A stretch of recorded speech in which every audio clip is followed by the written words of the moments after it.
Hello everyone, welcome to সকলোকে আজিৰ ভিডিঅ'লৈ।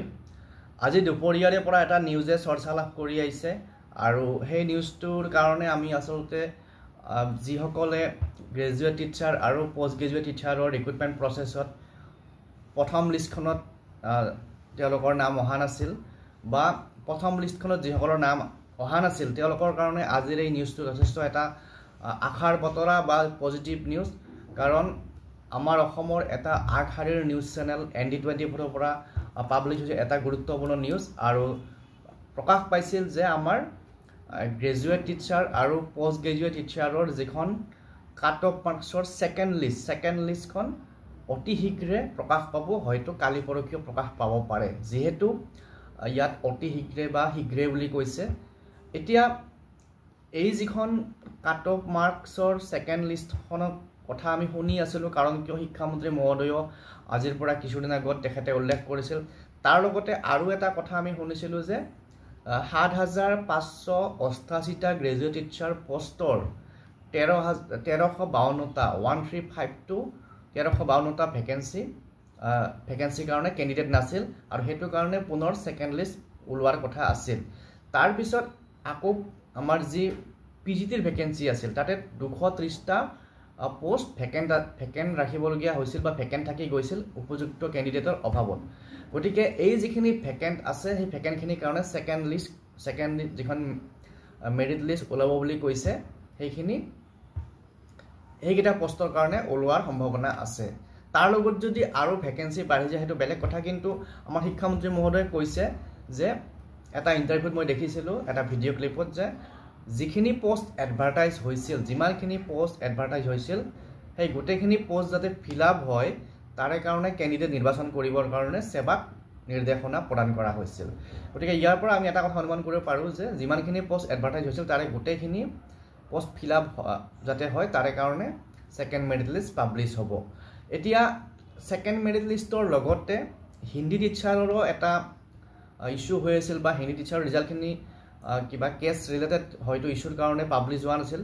তো হিন্দী টিচাৰৰ যিখিনি ৰিজাল্ট সেয়াও অতি শীঘ্ৰে পাব্লিছ হ'ব বুলি পেলাই আজিৰ নিউজটোত আহিছে। আৰু 642টা যি হিন্দী টিচাৰৰ পোষ্ট আছিল সেই পোষ্টকেইটাৰ যিখিনি কেণ্ডিডেট আছিল তেওঁলোকৰ এটা চিন্তাত আছিল যে কেতিয়া তেওঁলোকৰ ৰিজাল্ট দিব, কেতিয়া কাট অফ দিব, কেতিয়া ভেৰিফিকেশ্যন হ'ব।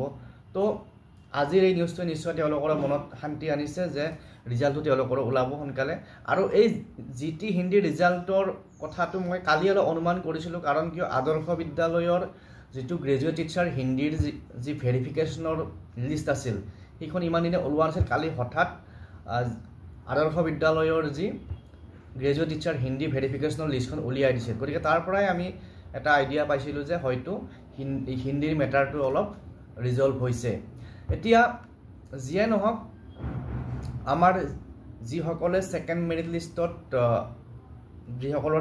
লিষ্টত নাম আহিব তেওঁলোকৰ ভেৰিফিকেশ্যনো অহা 30 জুলাইৰ পৰা হ'ব বুলি প্ৰকাশ পাইছে। এইটো অফিচিয়েলি ওলালে আমি গম পাম আৰু 30 জুলাইৰ পৰা হ'ব। আৰু হোৱাৰ পিছত বাকী যি 6টা জোন আছে 6টা জোনত ডকুমেণ্ট ভেৰিফিকেশ্যনবিলাক হ'ব। গতিকে আশা কৰিছোঁ এই যিটো ছেকেণ্ড মেৰিট লিষ্ট আহিব তাতে কাট অফটো যিমান পাৰে সিমান কম আহক আৰু গোটেইবিলাক ভেকেঞ্চি যাতে ফিল আপ হয়, কোনো যাতে পোষ্ট ভেকেণ্ট নাথাকে সেইটো যাতে হয়। তেতিয়াহ'লে আমাৰ সকলোখিনি কেণ্ডিডেটে বা যিসকলৰ এক্সাম ভাল হৈছিল তেওঁলোকে অলপ ৰেহাই পাব বা তেওঁলোকে এটা অপৰচুনিটি পাব। তাৰ লগতে আজিৰ নিউজটো যিটো চেনেলে প্ৰকাশ কৰিছে ND24 তেওঁলোকক আমি ধন্যবাদ জনাব লাগিব, কাৰণ কিয় আমি দেখা পাইছোঁ যে শিক্ষাৰ লগত জড়িত মেটাৰত অলপ ND24 এক্টিভ হৈ আছে। কাৰণ আমাৰ অসমত বিশেষকৈ প্ৰিণ্ট মিডিয়া বা আমাৰ যিবিলাক নিউজ চেনেলবিলাকে বেছিভাগ নিউজ চেনেলে এডুকেশ্যনৰ লগত ৰিলেটেড টপিকবিলাকত সিমান কভাৰেজ নকৰে, কিন্তু ND24 নন ষ্টপ লাগি আছে। তো সেইটো কাৰণে আমাৰ কেণ্ডিডেটবিলাকৰ কাৰণে বা সকলোৰে কাৰণে যথেষ্ট ভাল হৈছে। গতিকে আপোনালোকক আজিৰ এই নিউজৰ ক্লিপটো দেখাই দিছোঁ মই, যিসকলে দেখা নাই অলৰেডি হয়তো বহুতে গম পাইছে। গতিকে আহক এতিয়া আমি নিউজৰ ক্লিপটো তাত কি লিখা আছিল চাওঁ। তো এই নিউজটো ইয়াত দেখিছে চাগে আপোনালোকে, আৰু ইয়াৰ লগত ৰিলেটেড এটা ভিডিঅ' ওলাইছিল কিন্তু ভিডিঅ'টো মই দিয়া নাই।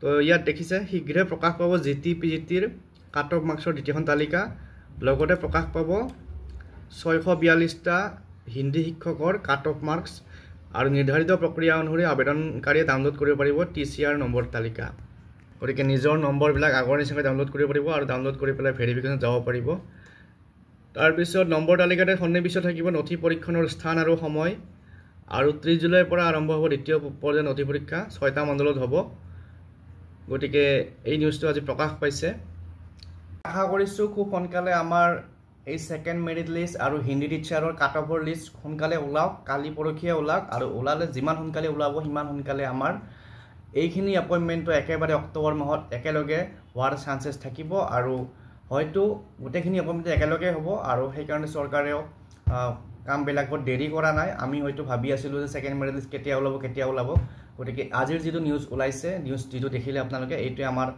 যথেষ্ট এটা পজিটিভ ভাইব এটা মনত আনিছে গতিকে আজিৰ এই ভিডিঅ'টিত এইখিনি কথা আলোচনা কৰিলোঁ নেক্সট ইয়াৰ লগত ৰিলেটেড যিখিনি আপডেট আহে জনাম আৰু যিসকলে চেনেলটো নতুনকৈ আহিছে ছাবস্ক্ৰাইব কৰি ল'ব আৰু শ্বেয়াৰ কৰি দিব ভিডিঅ'টো ধন্যবাদ